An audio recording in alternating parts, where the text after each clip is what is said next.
ট্রেনে তল্লাশিতে কোটি টাকার দামি পাথর উদ্ধার হলো বদরপুর রেল স্টেশনে।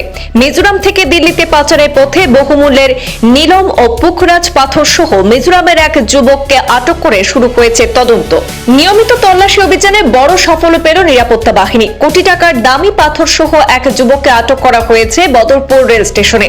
শুক্রবার নিয়মিত চেকিং চলাকালীন সাইরং নিউ দিল্লি আনন্দ বিহার এক্সপ্রেস ট্রেনের B10 কোচের 70 নম্বর আসনে তল্লাশি চালানো হয়। সেই সময় একটি লাল রঙের ব্যাগ থেকে উদ্ধার করা হয়েছে বিপুল পরিমাণ দামি পাথর। উদ্ধার হওয়া পাথরের মধ্যে রয়েছে 699টি নীলম ও পুখরাজ পাথর, যেগুলির আনুমানিক বাজার মূল্য কোটি টাকা হবে বলে প্রাথমিকভাবে ধারণা করা হচ্ছে। এই ঘটনায় আটক করা হয়েছে থাং শিয়ান মং নামের এক যুবককে। তার বয়স 26 বছর এবং সে মিজোরামের সাইহা জেলার লাতো এলাকার বাসিন্দা বলে জানা গেছে। প্রাথমিক জিজ্ঞাসাবাদে সেই যুবক জানিয়েছে, এক অজ্ঞাত ব্যক্তি নাকি মিজোরাম থেকে দিল্লি পর্যন্ত এই পাথর বহন করার জন্য ক্যারিয়ার হিসেবে তাকে ব্যবহার করছিল। এর বিনিময়ে তাকে 30,000 টাকা দেওয়ার প্রতিশ্রুতি দেওয়া হয়েছিল বলে সে জানিয়েছে। উদ্ধার হওয়া পাথরগুলির উৎস বিদেশি হতে পারে বলেও সন্দেহ করা হচ্ছে। এই ঘটনায় আটক ব্যক্তির বিরুদ্ধে আইন অনুযায়ী প্রয়োজনীয় ব্যবস্থা নেওয়া হয় এবং পুরো বিষয়টি খতিয়ে দেখা হচ্ছে বলে সংশ্লিষ্ট সূত্রে জানা গেছে।